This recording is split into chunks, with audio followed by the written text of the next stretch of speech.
সমস্ত চালাকের সৃষ্টিকর্তা কে? আরে দুধের সাথে পানি মিশাও আর পানির সাথে দুধ মিশাও, আল্লাহর নিয়ামতের সাথে দুই নম্বরই করেছো, যার কারণে দুধের মূল দুধের মজাও শেষ হইয়া গেছে। যারা দুধের সাথে পানি মিশাও অথবা পানির সাথে দুধ মিশাও, আবার যারা দুধের সাথে পানি মিশাও অথবা পানির সাথে দুধ মিশাও, সাবধান থাকবা, আল্লাহ দেখে কি দেখে না? দোয়ানের সময় মিশাও অথবা ঘরে নিয়ে বালতি ভরে ঢাইলা দাও, সব আল্লাহ দেখে। খবীরুম বাসীর, আল্লাহ সাংবাদিক সেট করে রাখছে, আল্লাহ নিজ চোখে দেখে। ধরা পড়ে যাবা দোস্ত, একের পর এক অ্যাক্সিডেন্ট শুরু হয়ে গেছে। আল্লাহু আকবার। সর্বপ্রথম মরবে বাছুর, তারপরে মরবে গাই, তারপরে মরবে তো দুয়াইছে যেটা, এরপরে মরবে তুই। আগে মারছে বাছুর, ৬০,০০০ টাকা দামের বাছুরটা দুইবার পাতলা পায়খানা ছেড়ে মেড়ে মরে গেছে। গাইটার পেটে বাছুর একটা, আর মাত্র 2 মাস পর বিয়ে হবে, সেটা অ্যানথ্রাক্স হয়ে বাটফুল হয়ে শীতে পড়ে গেছে। কি হয়েছে? গাই মরে গেছে। 1.5 লাখ টাকা দামের গাই মারছে, দুধের সাথে পানি মিশাইছো কয় টাকা? নয় 6 মাস দুধ বেচছো, 6 মাস দুধ বেচছো, ডেলি 1 কেজি মিশাইছো, 80 টাকা কেজি, 300 কি বলা হয় 3 24, মাসে 2400 টাকার দুধ 2400 টাকার পানি মিশাইছো, 6 মাসে কয় হাজার টাকা হয়েছে? তুমি 30,000 টাকাই হয়েছে, আর 18-20,000 টাকা একে টানে 60,000 টাকার বাছুর শেষ। গ্রাম্য বাংলায় কয় দুধি কি বলে, আমের সাথে সালাও যাবে, গুড় সাথে নুড়ুও যাবে। গুড় সাথে নুড়ুও বোঝেন নাকি?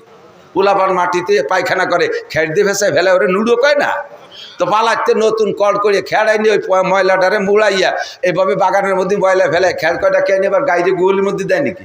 ও গুড় সাথে নুডুও চলে যায় না? আসলে তো নুডুও ফেলাবে না, ফেলাবে তো গু।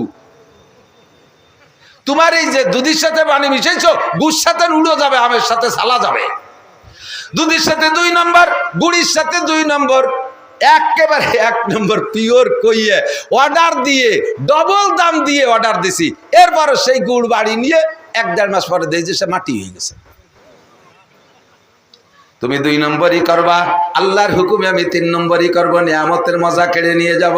মাছের স্বাদ নাই, গোশের স্বাদ নাই, ফলের স্বাদ নাই, দুধের স্বাদ নাই, গুড়ের স্বাদ নাই, কোনো তার স্বাদ নাই। কথা কন ঠিক কি ঠিক না? 2 নম্বর কি করবা? জিব্রাইলকে দ্বিতীয় আর আরেকবার, এবং এই যে জিব্রাইল কইছে আসবো, আর মানে এ কাজের জন্য আর আসা লাগবে না, আসিয়ে গেছে মনে হয়, এ ডিউটি পালন করে চলে গেছে। আমি আমাদের সাথে 2 নম্বরে কি জন্য আসবা? কয় 2 নম্বরে দ্বিতীয়বার আর একবার আসবো, মানুষের ভিতরে থেকে অরিজিনাল মোহাব্বত আমি নিয়ে যাব, মোহাব্বত আর ভালোবাসা থাকবে না। কেন এই কামটা কেন করবা? কয় যখন মানুষে আসল মোহাব্বতকে গুরুত্ব না দিয়া, এদিক আসল মোহাব্বতকে ভ্যালু না দিয়া যখন নকল মোহাব্বতকে গুরুত্ব দেবে, আসল ভালোবাসা যাকে যেখানে ভালোবাসা হওয়া দরকার ওই জায়গা ভালোবাসা না গইরা 3-4 নম্বরে যাইয়া ভালোবাসা শুরু করবে, তখন আসল ভালোবাসা ভিতরের থেকে নিয়ে যাব। মা বাবার হক, মা বাপরে ভালো না বাইসা শ্বশুর শাশুড়ির সাথে পিরিত, কাজেই মা বাবার সাথে সম্পর্ক বিচ্ছিন্ন হয়ে যায়। সন্তানরে ভালোবাসবা, তা না বাইসা আর এক জায়গা ভালোবাসো, ও জায়গার সম্পর্ক ও জায়গা ভালোবাসা আমি কেড়ে নিয়ে যাব। স্ত্রীকে ভালো না বাইসা শালীর সাথে প্রেম করো, ওই জায়গা ভালোবাসা 2 নম্বর ভালোবাসারে প্রাধান্য দেছো। কাজেই স্বামী স্ত্রী ডেলি সকাল বিকেল গ্যাঞ্জাম হইতেই থাকবে, এ জায়গা কোনো তাবিজ দিয়ে কাম হবে না। এক লোক আইসা, এক সাহাবা আইসা হুজুরের কাছে নালিশ করছে, হুজুর আমি গত রাত্রে একটা স্বপ্নে দেখছি, খুব ইমার্জেন্সি, আমি বুঝে উঠতে পারতেছি না, এমন বেকায়দা স্বপ্ন আমি কেন দেখলাম? হুজুরকে কি স্বপ্নে দেখছেন? কয় স্বপ্নে দেখি আমি রাস্তায় যে হাঁটতেছি, হঠাৎ করে দেখি, খেয়াল করতেছেন নাকি বুঝতেছি না, স্বপ্নে দেখি এক লোক কাষ্ঠ দিয়ে বোঝা বাঁধছে, কি কয় চলা কয় নাকি, খড়ি চলা খড়ি, এই যে বোঝা বাঁধছে, উঠতে পারতেছে না, একা একা। পরে আমার সাহায্য চাইলে আমি যাইয়া তারে ধরলাম, পাশে আরো খড়ি রয়েছে, এক বোঝা বাঁধছে, তা আমরা 2 জনে ঠেলাঠেলি করলাম, উঠতে পারি না, কোনো মতেই হাঁটু পর্যন্ত উঠেছি, আর উপরে পারি না। তখন করলাম দোস্ত থুইয়ে একটু কমাও, নিচে রাখছে, রাখার পরে দড়িও খুলছে, 1 পাজা কমাবে না কমাইয়ে ওই ভাসে যে চলাচল ওই 1 পাজা ওর মধ্যে দিয়েছে। আমার তো মিজাজ গরম হয়েছে, আরো মিটা আগে যা ছিল তাই পারি রে, ফিরে আবার 1 পাজার মধ্যে ঢুকে তামাশা হলো। ও আমারে ধমক দেয়, আমার বুঝে আমি যা খুশি তাই করবো, চোখ রাঙ্গা বিলিয়া, পারলি উঠে দে, না পারলি চলে যা। এবার দইয়ে কয় দাও হাঁটু বাঁধায় গাই দাও, আমি হাঁটু আগের বাড়ি বাঁধাইছি, এবার তুই বাঁধা। কানিক ঠেলাঠেলি করে আগে তো হাঁটু পর্যন্ত, এবার কোনো মতে মাটিতে জাগাইছে, আর উঠতে পারে না, থুইয়া দড়ি খুলে 1 পাজা ডুয়েছে। এবার কিরম লাগে? আপনারা সালতার মানুষের এবার ওরে হেরিকেন ধরে বাড়ি শুরু করতেন না? ও কয় কি, এই বেটা পাগলামি করো নাকি? কয় যে সেটা নোটক বা টুসকুত, কথা কবি রে, চোখ উঠে কথা কবি রে, আমার বুঝা আমি যা খুশি তাই করবো। কয় তো তুই কর, আমি চলে গেলাম। কয় যা চলে যা, তবু কথা বলবি না। বিষয়টা আশ্চর্যের বিষয় না? এমন বলত কি জগতে আর আছে? এই ভাবতে ভাবতে আমি হাঁটতেছি সামনে, কত দূর যাইয়ে দেখি, এক জায়গায় যেয়ে দেখি এই শহরের ময়লা পচা গান্দা ফেলার যে ডাস্টবিন, তার ভিতরে তো পায়খানা আছে, বড়া গরু আছে, মরা মুরগি আছে, কত পচা গান্দা। এর ভিতরে বিশাল একটা পাখি, বিশাল একটা পাখি। এই পাখিটার দুই পায়ের নিচে দুইটা মরা গরু, আর সামনে পচা পায়খানার ভিতরে পোকা বিড়বিড় করতেছে। এই পাখিটার সারা গায়ে আমি লক্ষ্য করে দেখলাম 30 পারা কোরআন শরীফ লেখা। পাখিটার গায়ে 30 পারা কোরআন শরীফ লেখা, অথচ পাখিটা দুইটা মারামরির উপরে পা দিয়া সামনে পায়খানার পোকাতায় টুকায় টুকায় খাইতেছে। আমি আশ্চর্য হয়ে গেলাম, এমন সুন্দর পাখিটা থাকবে হয় মসজিদের কাছে থাকবে, না হয় মাদ্রাসায় থাকবে, নইলে কমপক্ষে আতরের ফ্যাক্টরিতে থাকবে, না হইলে কমপক্ষে ফুল বাগানে থাকবে। এ মরণীয় পাখি কেন এই ডাস্টবিনের ভিতরে আইসা ময়লা আর পোকা খুঁটে খায়? আমি তার তত্ত্ব বুঝতে পারি নাই হুজুর। 3 নম্বরে আমি একটু আগাইয়া গিয়ে দেখি পরপর 3টা পুকুর, একটা পুকুর ভরা পানি, পাশে আর একটা পুকুর খালি, এরপরে আর একটা পুকুর খালি। পাশে যে ভরা পুকুরে, যে পুকুরে পানি, ড্রেজার দিয়ে পানি ফেলাইলে, পাইপ দিয়ে পানি দিলে, দমকল দিয়ে পানি দিলে যেমন পানি ছিটে যায়, এই ভরা পুকুরের পানি পাশের পুকুরে তেমন যায় না। ওখান থেকে দমকল দিয়ে ছিটাই দেওয়ার মতো 3 নম্বর পুকুরে যে গপ গপ করে পড়তেছে, আর মাঝে একটু লিক লিক পাইপ আছে, ওই জায়গায় একটু তিত্তিরাইয়া পাশের পুকুরি পড়ে। আমার দাবি ছিল ভরা পুকুরের পানি বেশি হয়ে যাচ্ছে, আগে পড়বে পাশের পুকুরে, তারপরে 3 নম্বরে পড়বে যে ওই ভরা কি বলে 3 নম্বর পুকুরে যে পড়বে, এইটে ভরিয়ে তারপরে ওইটাই যাবে। কিন্তু সিস্টেম উল্টো দেখলাম, পাশের ডায় পড়ে সামান্য 3 নম্বরটায় পড়ে জম্মের পড়া। হুজুর আমি একটারও তরজমা বুঝি নাই। নবী পাক শুনে বললেন কুল্লু হাউলাই বিনাশরাতিস সা, এই 3টাই কিয়ামতের আলামত। কি আলামত হুজুর? হুজুর বুঝতে পারি নাই। হুজুর বলেন এটা হলো, তুমি প্রথম যেটা দেখেছো কিয়ামতের আগে, যুবক কিয়ামতের আগে আমার উম্মতের স্বভাব হবে এমন, যেই গুনার বোঝা সে বাঁধছে, ওই গুনার বোঝাই বয়ে আল্লাহর কাছে নেওয়ার ক্ষমতা তার ঘাড়ে নাই, ওইটা নিচের থেকে উঠায় মাথায় উঠানোর ক্ষমতা নাই। নিষেধ করলে দড়ি খুলে ওর মধ্যে আরেক পাজা ঢুকবে, আবার নিষেধ করলে আরেক পাজা ঢুকবে, আর আবার নিষেধ করলে আরেক পাজা ঢুকবে। শুধুমাত্র ব্যারাক সমিতির সাথে সম্পর্ক, তাতে যে গুনার বোঝা পাচ্ছে এইটা বয়ে নিতে পারবে না। নিষেধ করলে আবার অ্যাডামসের সাথে যোগ হয়ে যায়, নিষেধ করলে আবার গ্রামীণ ব্যাংকের সাথে যোগ হয়ে যায়, তার থেকে নিষেধ করলে আবার কারিতাসের থেকে আবার একটা অ্যাকাউন্ট করলে, নিষেধ করলে আবার আরেক গ্রামীণ ব্যাংকে আরেকটা যায়, আরেক শাখায় যে সংযুক্ত হয়ে যায়। আরে মোবাইলের গুণা বহন করতে পারবে না, এরপরে আবার টাচ মোবাইল কিনছে, ওইটার থেকে নিষেধ করলে আবার আইফোন কিনে নইছে, তার থেকে নিষেধ করলে আবার ল্যাপটপ কিনে নইছে, একটা নিষেধ করলে তার উপরে আর একটা বাড়াইয়া নয়। এইটা হবে আমার কিয়ামতের আগে উম্মতের স্বভাব। গুনার যে বোঝা বাচ্ছে ওইটা বইয়ে নিতে পারবে না, নিষেধ করলে বারবার তার মধ্যে দড়ি খুলে পাজা ঢুকাবে। নবী পাক বলেছেন এইটা হবে কিয়ামতের আগে। এখন কি হবে না এগুলো রানিং হইয়া গেছে? 2 নম্বরটা তরজমা বলেন হুজুর। কয় 2 নম্বরটা হলো, খেয়াল করতেছেন তো আপনারা, 2 নম্বরটা হলো পাখির গায়ে 30 পারা কোরআন শরীফ মরামরির উপরে পা দিয়া পায়খানার পোকা খুঁটে খায়। এইটা হলো কিয়ামতের আগে আমার উম্মতের ভিতরে হাজার হাজার মানুষ হবে এরকম, নামে তারা বড় বড় আলেম হবে, নামে তারা বড় বড় পীর হবে, গায়ে দেখতে মনে হয় যেন 30 পারা কোরআন শরীফ, আর কত বড় বডি, কত বড় টুপি মাথায়, বিশাল যুব্য গায়ে, কাঁচা হলুদের মতো চেহারা, হাজার হাজার ভক্তবৃন্দ, কি সুন্দর জশ্নে জুলুস, কত বড় বড় গেট তরুণ সাজাইছে তার জন্য 20-20 দেয়। এই সমস্ত বড় বড় নামদারি মানুষগুলো, তাদের মনে হবে যেন ওরা সারা গায়ে 30 পারা কোরআন শরীফ লেখা। উচিত ছিল তার মাদ্রাসার মধ্যে শাইখুল হাদিস হওয়া, উচিত ছিল তার কোনো মসজিদে খতিব হওয়া, আর ওই জায়গা থেকে তার চরিত্রে কন্ট্রোল করা দরকার ছিল। কিন্তু এই সমস্ত নামদারি মানুষগুলো পায়খানা আর পোকা খুঁটে খুঁটে খাবে। এরা যাইয়া বেদাত দেখবে না, বেদাতি টাকা খাবে, সুদিয়ে টাকা খাবে, ঘুষে টাকা খাবে, চরিত্রহীনতা করবে। এরপরে মন্দিরে যাইয়া, এরা মন্দিরে যাইয়া পুজো পাঠে শরীক হবে, শুকর আদায় করে। ফেসবুকে দেখছি মন্দিরে যাইয়া কয় কি আমি এবার আপনাদের সাথে এই দুর্গা পূজায় শরীক হতে পেরে আল্লাহ পাকের দরবারে শুকর আদায় করি আলহামদুলিল্লাহ। সুসো এ সুসো দুটো ভোটের জন্য ওই জায়গা যাইয়ে হিন্দুকে মন্দিরে দুর্গা পূজায় যাইয়া শুকর আদায় করে। আমার ভয় লাগে এ যদি কোনো জায়গা দেখে যে হিন্দুরা শুয়ারের গোস্ত রান্না করে খাচ্ছে আর তেল তিলে টল টলে, ও জায়গা যাইয়ে দুটো ভোট চাইতে বলে যে দাদা ভোট দিতে পারি, আমাদের সাথে 2 পিস ভক্ষণ করিতে হইবে। উনি সেখান থেকে 2 পিস খেয়ে না বললো আলহামদুলিল্লাহ আপনাদের সাথে শুকরের গোস্ত খেতে পেরে আমি আল্লাহর নিয়ামতে শুকর আদায় করি।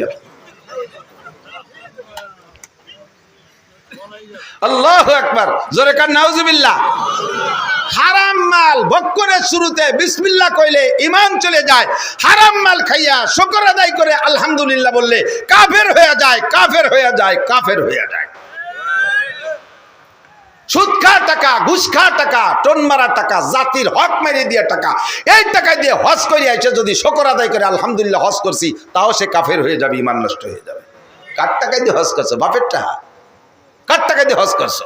এই দেশের গরিব গুরাবার মুখের থেকে খাবার খাইয়ে নিয়ে, এই দেশের রাস্তার ফিস চুরিয়ে রে খাইয়ে, খোয়া মুয়া মারিয়ে দিয়ে খাইয়ে, সেই টাকা দিয়ে তুমি হজ করতে গেছো।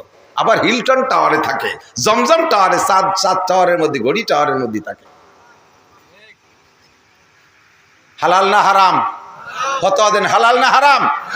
কিয়ামতের আগে উম্মতের স্বভাব হবে দেখতে মনে হয় যেন গায়ে 30 পারা কোরআন শরীফ, অথচ সে পায়খানার পোকা খুঁটে খায়। হালাল হারাম, হালাল হারাম বাসা খুঁটা নাই। এইটা কিয়ামতের আলামত। 2 নম্বর দেখছো। 3 নম্বরটা কি দেখলাম? কয় 3 নম্বরটা দেখলেন হলো, শুনতেছেন আপনারা? হুজুর যা বলছে এগুলো কি বাকি আছে না রানিং হয়ে গেছে? সবাই কয় না একটাও বাকি আছে, সব চালু হয়ে গেছে। 3 নম্বরটা কি দেখলাম? কয় ভালোবাসার পুকুর ভরা পানি। আমি পুরুষ, আমার সিনার ভিতরে একটা পুকুর আছে, ভালোবাসার পুকুর, মহাব্বতের একটা পুকুর আছে, এই পুকুর ভরা পানি আছে। এই ভালোবাসার পুকুরের পানি উচিত ছিল পাশের পুকুরে আগে পড়বে, যেটা খালি আছে। 1 নম্বরে আমার মা, আমার আব্বা, আরে আমার স্ত্রী, আমার সন্তানরা, এরপরে আমার ভাই বোন। কথা বলেন ঠিক কি ঠিক না? আমার প্রতিবেশী, আমার পাশের পুকুর, এরা। এই সমস্ত জায়গায় আমার মহাব্বতের পানি পড়ে তিত্তিরেয়া। 3 নম্বর পুকুর শাওড়ির পুকুর, শ্বশুরের পুকুর, আরে শালির পুকুর, শালার পুকুর। ওই কোথায় কোথায় যায় দূরে দূরে এক এক পুকুরি যাইয়া সেই জায়গা গপ গপ করে টাকা পড়ে। বিদেশের থেকে টাকা কামাই কইরা বাইরে বাইরে অ্যাকাউন্টে জমা রাখে, শ্বশুরির অ্যাকাউন্টে জমা রাখে, শাওড়ির অ্যাকাউন্টে জমা রাখে, শালির অ্যাকাউন্টে জমা রাখে। ভরা পুকুরের পানি ওই জায়গা যাইয়া পড়ে পাশের পুকুরে। ভাই বোন কান্নাকাটি করে, তাকে 10টা টাকা দেয় না। ভাই বোন ওষুধের টাকা চায়, তাদের দেয় না। কথা বলেন না কেন? শাওড়িরে 12,000 টাকা দিয়ে শাড়ি কিনে দেয় ঈদের সময়। মারে কাজ আমার শাওড়ি একখান থুয়ে গেছে, ওহেন পড়ো। মা কয় বাবা আমারে দিবি না? কয় আমার শাওড়ি একখান রেখে গেছে, ওইখান পড়ো। আর শাওড়িরে নতুন একখান দিছে। কত বড় দাতাল চিন্তা করতে পারেন? তুই কি তোর শাওড়ির দুধ খাইয়ে বড় হয়েছিস? তুই তোর শাওড়ি কি তোর গুড় খেতা ধুইছে কোনোদিন? মা তোমার গুড় খেতে ধুইছে, পায়খানা ধুইছে, মা তোমার পেটে রাখছে। 2.5 বছর মায়ের রক্ত মাংস চুষে খাইছো। এ জায়গা তোমার পুকুরের পানি পড়ে না, পানি পড়ে যে 3 নম্বর পুকুরে। এইটা তুমি দেখেছো আমার সাহাবী, স্বপ্নে তুমি এই দেখেছো। কিয়ামতের আগে উম্মতের স্বভাব এমন হবে। কতক্ষণ? আল্লাহু আকবার। এগুলো সবই কিয়ামতের আলামত। নিয়ামতের স্বাদ তুলে নেবে, ভালোবাসা উঠে চলে যাবে। যে জায়গা ভালোবাসা হওয়া দরকার সে জায়গা হবে না, ভালোবাসা হবে অন্য জায়গায়। উলাইকা কাল আনআমি বাল হুম আদাল্লু উলাইকা হুমুল গাফিলুন। মাঝে মাঝে বলে থাকি, কোরআন শরীফের আয়াতে বলে 1 শ্রেণীর মানুষ পশুর মতো হয়ে যায়, 1 শ্রেণীর মানুষ পশুর মতো হয়ে যায়, যারা তাদের কানরে কাজে লাগাই নাই, চক্ষুরে কাজে লাগাই নাই, ব্রেনরে কাজে লাগাই নাই। যা শোনা দরকার তা শোনে না, যা দেখা দরকার তা দেখে না, যা বোঝা দরকার তা বোঝে না, বোঝে যায় যত উল্টোটা। এই সমস্ত মানুষ মানবতার কাতারে থাকে না, মানবতার থেকে নেমে তারা পশুর মতো হয়ে যায়। কি পশুর মতো হয়? কেউ কুত্তর মতো হয়ে যায়, কেউ শুয়োরের স্বভাব হয়ে যায়, কের ভিতরে সাপের স্বভাব আসে। কথা কন না কেন? কের ভিতরে বান্দরের স্বভাব হয়, কের ভিতরে বাঘের স্বভাব এসে যায়। যেই মানুষের মধ্যে যেই প্রাণীর স্বভাব উপলব্ধি করা যাবে, যার ভিতরে যেই প্রাণীর স্বভাব দেখা যাবে, ওই মানুষগুলো কিয়ামতে ওই প্রাণীর রূপ নিয়ে জাহান্নামে যাবে। কেউ শুয়োরের চেহারায় জাহান্নাম, কেউ কুত্তর চেহারায় জাহান্নামে যাবে, কেউ কুত্তর চেহারায় জাহান্নামে যাবে। আল্লাহ উলাইকা কাল আনআম। এই মানুষগুলো চতুষ্পদ জন্তুর মতো। এবার চতুষ্পদ জন্তুর মধ্যে থেকে কুত্তই অভিযোগ করছে সর্বপ্রথম। আল্লাহ তোমার এই আশরাফুল মখলুকাত বনি আদম রে আমাদের সাথে তুলনা করলে আমাদের ইজ্জত যায়। কুত্তরও ইজ্জত আছে, প্রত্যেকের একটা ব্যক্তিগত ইজ্জত আছে। কতক্ষণ হারতে কেউ রাজি না। এই যুদ্ধ বিগ্রহ মারামারি করে কি জন্য? জিতার জন্যই তো করে। একটা আইডিয়া আর একটা আইডিয়ার সাথে মাঠে লাগাই দিয়েছেন, ওরা দুজন দুমসা গুতোগুতি করে কি জন্য? ওকে জাগা জমি নিয়ে গেঞ্জাম, কথা কয় না, ছেলে মেয়ে নিয়ে গেঞ্জাম, ওকে বউ নিয়ে গেঞ্জাম, রাজনীতি নিয়ে গেঞ্জাম। ওরা মারামারি করে কেন? জেতপো আমার ইজ্জত আছে, আমি ঠকবো না। তো কুত্তইকে আমারও ইজ্জত আছে। এই মানুষকে আমাদের সাথে তুলনা করলে আমাকে ইজ্জত নষ্ট হয়। কিভাবে ইজ্জত নষ্ট হয়? তোমার বনি আদম আশরাফুল মখলুকাত যা করে ও আমরা কুত্তরা জীবনেও করি না। তুমি শুনবা আল্লাহ কদিন এই দুনিয়াটা কয় যে আমি সচক্ষে দেখেছি বনি আদম পায়খানায় বসে বিড়ি খায়। আমরা কুত্তরা জীবনেও খাতি বসে আগি নিয়া আকতি বসে খাই না। কথা বল না কেন?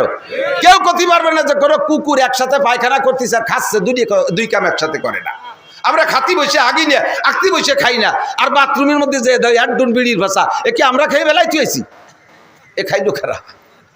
বিড়ির দুমো আর গুদ দুমো একসাথে না চুষলি বলে ক্লিয়ার হয় না। কুত্তই কয় আল্লাহ এই কাজটা কি ওরা ঠিক করে? তাহলে তুমি যে ওদের সাথে আমাকে তুলনা করলে, আমাদের সাথে ওদের তুলনা, এই তুলনা করলে আমাদের ইজ্জত যায়। আমাদের কুত্তে এখন তো কুকুরের এখনো ডেলিভারি শুরু হয়নি, তারপরও সপ্তাহে মানে সিজন ঠিক নাই। আগে ওয়া যত শীতকালে, এখন সে 12 মাস কাল হয়, ঠিক না? আমি তো সেই ভাদ্র মাসেতে শুরু করছি, কোনো তার সিজন নাই, যে কোনো সময় যে কোনো তা পাওয়া যায়।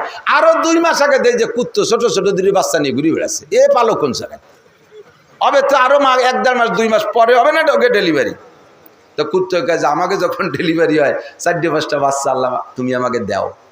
সেই ছেলে মেয়ে নিয়ে আমরা কত কষ্ট করি, তা আমাদের নামে তো কোনো ভিজিএফ কার্ড নেই, আমাদের নামে সরকারি কোনো বাজেট বরাদ্দ নয়। এই বাড়ি বাড়ি দাবর দুবর খাই, গাই দুটো খাইয়ে সাইডে খেয়ে দিয়ে আসি, একটু দুধাই খেড়ের ফেলার তলে আমাকে ঘর বাড়িও নাই, ছেলে মেয়ের কোনো শীতকালে জাঙ্কি গেঞ্জি খেতা মেতা কোনো তা নাই, একটা প্যাম্পাস ট্যাম্পাস কিনতে পারি না, এই নিয়ে থাকি। তো এই বাচ্চা কাচ্চাগুলো যতদিন ছোট থাকে বহুত বংশীয় কুত্তো আমাকে অফার দেয়, ফোন দেয়, মিস কল দেয়, ডাইরেক্ট কল দেয়, বড় বড় অফিসার কুত্তো, বংশীয় কুত্তো, খুব শিল্পপতি কুত্তো, এরা আমাদের অফার দেয়, ফোন দেয়। আমরা তখন মা কুত্তরা ওদেরকে ধমক দিয়ে তাড়াই দিই, স্যার আমার এই ছোট মোটো তুই কোন জায়গায় যাবো? আমার এগুলো এখন ইনকাম করে খাওয়া শেখে নাই, প্রতিরোধ ক্ষমতা অর্জন করতে পারে নাই, এরা আত্মরক্ষা ক্ষমতা অর্জন করতে পারে নাই, এখনো বিভিন্ন প্রকার আপদ বিপদ আছে। বড় কুত্তো দেখলে গিয়ে মাইরি ধরি ফেলে, বহুত ঝামেলা আছে। আর আমার এই পোলাপান তুই আমারে এখন কোনো জায়গায় যাওয়ার কোনো সময় নাই, আগামী কাতি মাসে দেখা করবি। আমি এই কয়ে সরাই দিয়ে আমাকে বাচ্চা কাচ্চা তুই যাই না, এতটুক বোধ আমাদের আছে। তোমার আশরাফুল মখলুকাত বলে তুমি যাকে গল্প দাও যে এরা ফেরেশতার চাইতে দামি, এরা এর চেয়ে দামি, ওর চেয়ে দামি, তোমার এই আশরাফুল মখলুকাতের স্বভাব দেখো। মা 6 মাসে বাচ্চা ফেলাইতে প্রেমের টানে আর এক জায়গা চলে যায় মুসলমান হইয়া। কতক্ষণ 2 বছরে বাচ্চা ফেলাইতে চলে যায়, 3-4টে ছোট বড় ফেলাইতে চলে যায়। এ কাম আমরা কুত্তরা করি না। আর সেই মানুষকে আমাদের সাথে তুলনা করো, ওতে আমাকে ইজ্জত যায়, কুত্তকে আমাকে ইজ্জত যায়। কতক্ষণ ফেরিয়ালার সাথে লাইন করছে, দুলাভাইয়ের সাথে লাইন করছে, গার্মেন্টস ম্যানের সাথে লাইন করছে, ছোট বাচ্চারে মারিয়ে ফেলাই দিয়া, আরে খালি ফেলায় না, বাচ্চারে মা নিজে জবাই করে দিয়ে আরেকজনের সাথে চলে যায়। কুত্তই কয় এই কাম আমরা করি না, বাঘে কয় আমরা যত বড় হিংস্র হই না কেন এই কাম আমরা করি না, ঠিক কিনা? এবার কও তুমি কি কবা? আগে তো কইছে ওরা আমাকে কুত্তর মতো, এবার কও কি কবা? আল্লাহ কয় তাও আমার কাছে আছে, কি কব? কয় উলাইকা কাল আনআমি বাল হুম আদাল্লু উলাইকা হুমুল গাফিলুন।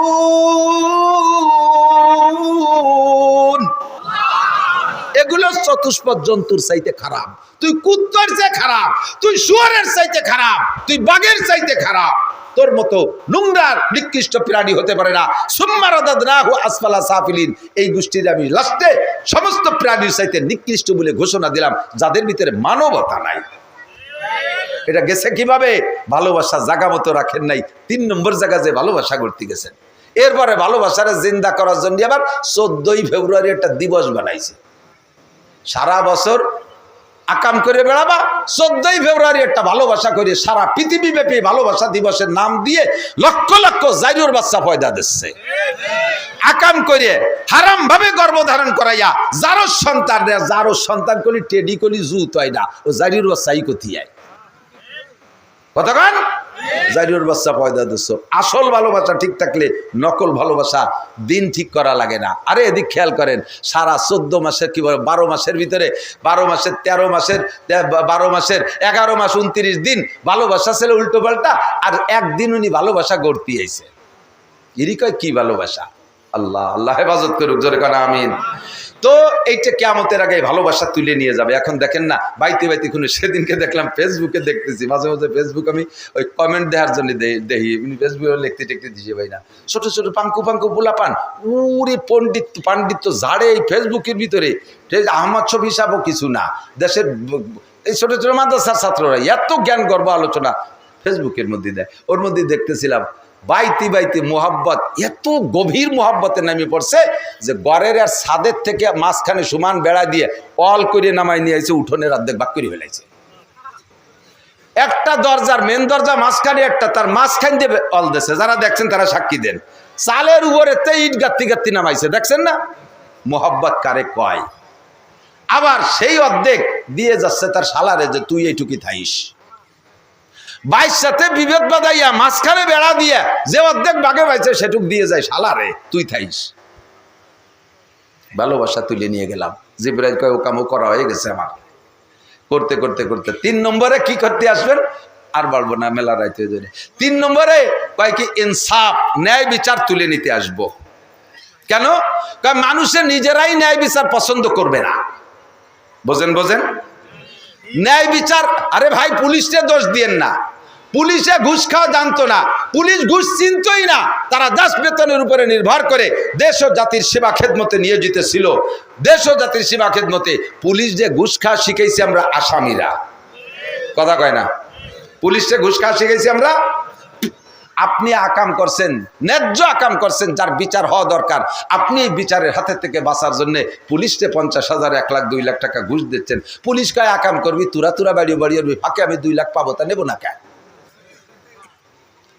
তুরা ভাই বাড়ি করবি, খুঁড়ি করবি, পেঁয়াজ বেছে আর কুষ্টা বেছে পাট বেছে টাডুন আবারে দিবি, আমি নেবো না, তো পারবো কি? তোরা ন্যায় বিচার চা, তুই একজনের মাথায় বাড়ি দিছিস, ন্যায় বিচারটা হোক। একজনের যদি ন্যায় বিচার হয় তাহলে দেশের বাকি সবাই সতর্ক হয়ে যায়, কন্ট্রোল হয়ে যায়, ঠিক না? আমি বলি না আল্লাহ কাল আফিল কিসাস হায়াত, কিসাস মানে হত্যার পরিবর্তে হত্যা প্রতিশোধ নেওয়া। একটা প্রতিশোধ দিলে বাকিদের হায়াত বেড়ে যায়, বাকিদের হায়াত বেড়ে যায়। কারণ দিবালোকে যেভাবে একজন হত্যা করছে, ধরে যদি তারে সেইভাবে হত্যা করে দেওয়া হয়, বাকিদের ভিতরে আতঙ্ক সৃষ্টি হয়ে যায়। আরে আল্লাহ সরকারি বিচার এইভাবে ধরে জবাই দেবে, ও মারামারির দরকার নেই, যায় 2 কাঠা চলিয়ে যাক জমি, তবু খুনোখুনির মধ্যে যাব না। কতক্ষণ ঠিক না? এই খুনোখুনি এখন এই যে ঘুষ দেন, কারা দেন? আমরাই তো দেই। অন্যায় নিজে করে সেই ন্যায় বিচারকে বিলুপ্ত করার জন্য আমি ন্যায় বিচারের পরিবর্তে ঘুষ দিয়ে বিচারটারে সম্পূর্ণ উল্টো নিচ্ছি। এখন করতে করতে স্বভাবে পরিণত হয়ে গেছে। বিচারকদের, উকিলরা, পুলিশরা, বিচারকরা সুন্দর করে আমাদেরকে শিখিয়ে দিচ্ছে, এইভাবে বললে আপনি কেসে জিতে যাবেন, ফাঁকে 3 লাখ টাকা মারে দেবেন। সুবহানাল্লাহ। ঘুষ খাওয়া হালাল না হারাম? জোর হলো না? ঘুষ খাওয়া খালি কোর্ট কাছারি আদালত ফৌজদারি পুলিশ আর এলজিডিরা খায় না, গ্রাম্য মাতুব্বররাও এই হালাল খায়। আছে না গ্রাম্য মাতুব্বররা? কি সুন্দর গুল্লা গুল্লা কথা কইয়া কাজ করে বিচার করে ওখান থেকে 1 পকেট নিয়ে খাইয়া বাজারেতে বড় মাছ নিয়ে চলে যায়। কোনো কাম নাই, কাজ নাই, ক্ষেত নাই, খামার নাই। আবার ডাটের দামি 2600 টাকা দামে সাদা লুঙ্গি, মার দিয়া জামা, ডাটের জুতো, হাতে কুড়া লাকি, কোথার থেকে আসে? দুদু তুমি কোন অফিসে চাকরি করেন? আমি মোড়হাট অফিসে চাকরি করি, মোড়ে প্যাঁচ বাদে আর আমি ছাড়াই দেই। আল্লাহ নাম কয়ে বললাম, আবার গ্যাঞ্জাম না লাগিয়ে যায়।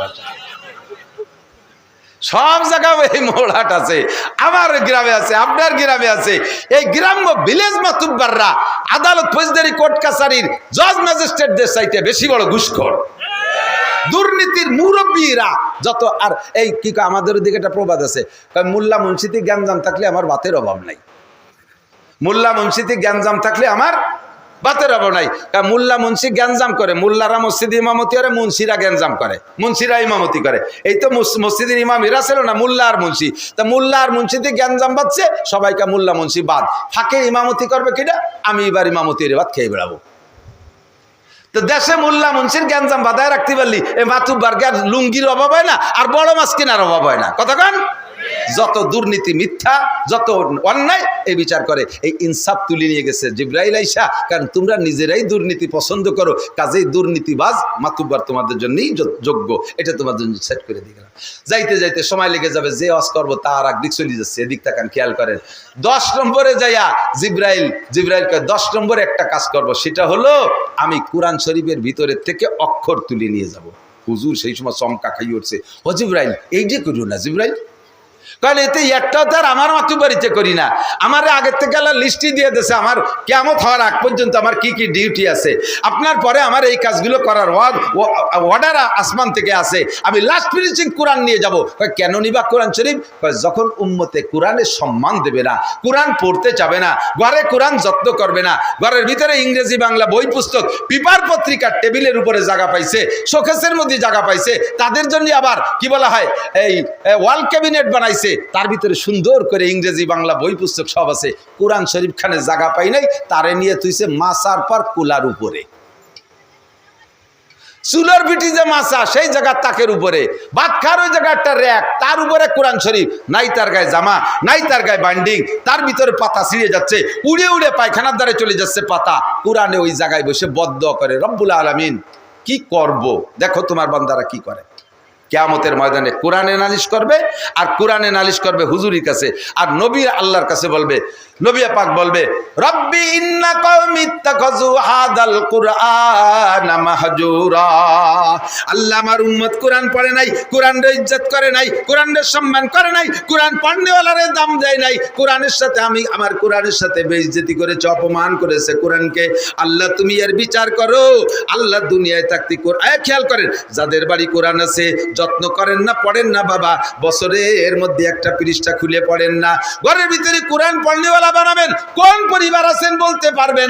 আপনাদের বাড়ির 7-এর উপরে যাদের বয়স আছে বুড়ো পর্যন্ত, পরিবারের সব সদস্যগুলো কোরআন শরীফ পড়তে পারে, এরকম পরিবার কয়জন আছে? আল্লাহর ফজলে আমার পরিবারের ভিতরে শুধু আমার প্রতিবন্ধী ছেলেটা ছাড়া, আর আমার ওই নাতি ছেলে 2 বছর বয়স, এছাড়া বাকি আমার পরিবারের সব কোরআন শরীফ পড়তে পারে। 4টে ছেলে 1টা মেয়ে আমার হাফেজ হয়ে গেছে, রমজানে তারা কয়েক খতম কোরআন পড়ে, আমি কোরআন পড়ি। আমার ওয়াইফ ও সংসারের হাজারো কাজের ভিতরে বছরে 1টা 2টা কোরআন খতম করে। আপনি কোরআনের সম্মান করবেন, কোরআনে আপনারে সম্মান দেবে। কোরআনে আপনারে সম্মান দিলে বাতের অভাব হবে না, চাকরির অভাব হবে না, ব্যবসায় মার খাবেন না, খেত খামারে মার খাবেন না। কোরআনকে আপনি সম্মান করবেন। আল্লাহর নবী বলেন মান জাআলাল কুরআনা আমামাহু কাদাহু ইলাল জান্নাহ। যে ব্যক্তি কোরআন সামনে রাখে, দুনিয়ায় কোরআনে তারে সম্মানিত করে, আর আখিরাতে কোরআনের রাহবারি কইরা হাসরের মাঠে বলবে, এ জামাল আমার সাথে আসো, কামাল আমার সাথে আসো, খালেক মোল্লা আসো, লালটু আসো, বল্টু আসো, জুয়েল আসো, টুয়েল আসো, এ টুলুলুলু আমার সাথে আয়, ডলি বলি জরিনেছো কিনা আমার সাথে আয়, তোরা দুনিয়ায় আমার এই আমি কোরআন রে পড়েছিলি, সম্মান করেছিলি, আয় জান্নাত খুঁজে পাচ্ছিস না, আমি তোদের রাহবারি করে জান্নাতে পৌঁছাইয়া দেব। আল্লাহু আকবার। আমান জালাল কুরআনা কলবা জারিহি, আর যে ব্যক্তি কোরআনকে পিছে রাখবে, সাকা গুইলান নার, হাসরের মাঠে ওই কোরআনও তোমার পিছনে থাকবে, বিশাল লাঠি হাতে নিয়ে কোরআনে বলবে, আয় আমি তোর পিছনে আছি। ওয়াসিকাল্লাযীনা কাফারু ইলা জাহান্নামা যুমারা, ফেরেশতারা সাথে থাইকা কোরআন রে আল্লাহ বডি বানাই দেবে, তার হাতে একটা লাঠি দেবে। কোরআনকে দুনিয়ায় যারা পিছে রাখছেন, পড়তে চান নাই, সম্মান করেন নাই, খেয়াল করে না, পড়তে চান নাই, সম্মান করেন নাই, ইজ্জত করেন নাই, কোরআনের গায়ে জামা দেন নাই, ঘরের ভিতরে ভালো জায়গা রাখেন নাই, সন্তানদেরকে ভালো কোরআন পড়া শেখান নাই, নিজে কোরআন পড়তে শেখেন নাই। এমনকি যদি কোরআন পড়ার জন্য একটা ছেলেরে বাজেট করেন যে এই ছেলেটারে হুজুর বানাবো, সেটা কোনটা? যেটা বেরেনি উঠা না, যেটা চেহারা ভালো উঠা না, যেটা জুয়ন ভালো ওইটা না, বাইটিয়ে খাটো, ঠ্যাং খোড়া, চাই দক্ষিণ দিক, দেহে উত্তর দিক, চোখ কানা, অন্ধ, পঙ্গু, গলা শূন্য, পেট মোটা, মাথা সাইকেলের সিটির মতো 3 কোনা, আটা দেয় রাস্তায় দিয়ে চলে যায় খালের মধ্যে, আব্বা তুমি হক্কানি হুজুর হইয়া সঙ্গে খুঁজে দেখেন। 2-1 জন আছে আলাদা, আমরা সব কয় ভাই আমি আমার তো নিজের অবস্থার পার্শ্ব করে আদায় করতে আলহামদুলিল্লাহ। আমার আর ভাইগুলো খুবই সুন্দর, হ্যান্ডসাম, সুটম বডির অধিকারী। তা আমার আব্বা ওই পার্সিয়ালিটি হয়ে যায় নাকি, এই জন্য সাইডারে হুজুর বানাইছে, যাতে কেয়ামতে আব্বা ধরা না পায়। কেয়ামতের ময়দানে